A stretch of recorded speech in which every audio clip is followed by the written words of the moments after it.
We all want to combat waste, fraud, and abuse. But the thing is that y'all are all looking in the wrong places. You want to talk about making cuts to things like Medicaid, which, by the way, over 35% of all the children in this country are covered under Medicaid. Over 100,000 people in my district are covered under Medicaid.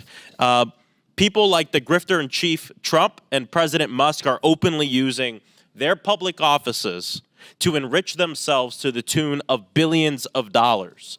So if we want to look at waste, fraud, and abuse, which I'm down to do, why is there complete silence on the other side of the aisle about looking at the complete grifter that is the President of the United States and the richest man on the earth? Believe it or not, these mild comments about Donald Trump and Elon Musk from freshman Florida progressive Maxwell Frost are going to send his MAGA colleagues into a frenzy because apparently in their world, calling out the two most successful con men of today is a greater crime than anything Trump has actually done. Just watch how fast they lose their minds. Why don't we investigate the real corruption? Hold off. Point of order. I reclaim my time. Point of order. Mr. Chairman, point of order. Hold off. There was a point of order when you said something. Well, did anyone on our side make a meme Mr. Frost. coin Mr. right Frost. after being elected President of the United States? Mr. Frost, before we proceed on all of this, Mr. Chairman, would you like to hold on? I'm the chairman. I'm recognize Mr. Frost, and we'll recognize you. Would you like to revise your remark with respect to improperly identifying the President of the United States? I'll say President Musk and grifter-in-chief Trump. All right. Grifter-in-chief hey, Mr. Chairman, point of order. Wait a second. If I wanted to challenge someone to a fight, they would know it. Thank you.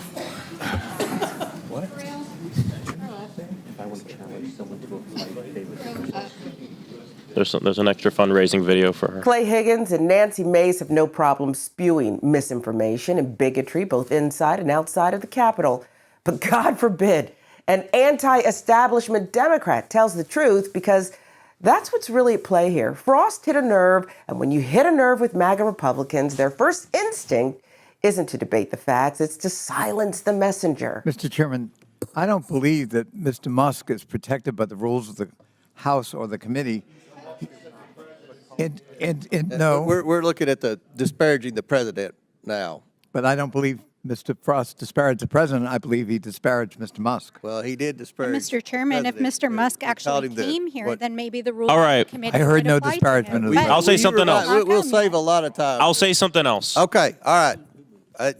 We're going to let Chair recognize Mr. Frost. You still have 3:49. You're going to maybe revise the disparaging comment about the president because that's supposed to be our decorum here. And it is hilarious to see James Comer, the guy who has spent years peddling every ridiculous Biden crime family conspiracy theory he could come up with, suddenly turn into a pearl-clutching victim over Frost's comments. What happened to free speech? What happened to the tough guy attitude these people claim to have? The second someone calls out their dear leader, it's tears and tantrums all around. President Musk and the President of the United States, Donald Trump, who is engaged in grifting of the American people, often use their public offices to enrich themselves. Someone on the other side was just asking, how would you feel if you called someone else from the Hold other? off, Mr. Frost. Hold off. There's a pending motion for disparaging the president. Motion was words taken down about disparaging the president.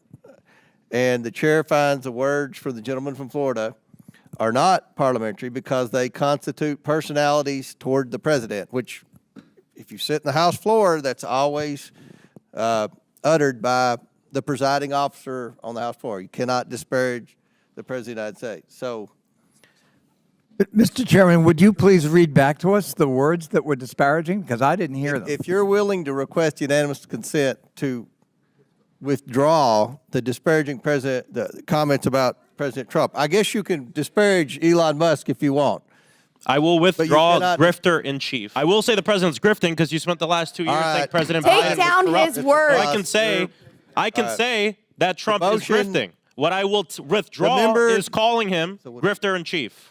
That is what I will The chair withdraw. sustains the point of order, and the words in question are ordered stricken from the transcript of this proceeding. So the member is barred from further participation. feel- I challenge the ruling of the chair. We have a motion to challenge the ruling of the chair, and then Mr. Gosar made a motion to table the Mr. Second. Conley's motion. So there's a motion and second to table Mr. Conley's motion. The motion is not debatable. As many as are in favor of tabling signify by saying aye. Aye. All those opposed signify by saying no. No. In the opinion of the chair, Mr. Chairman, the I ask ayes for a have it. recorded vote. A recorded vote is ordered. The clerk will call the roll. But they weren't just offended. No, they actually went as far as to take a vote on whether or not to officially strike Frost's words from the record and bar him from participating in the rest of the hearing.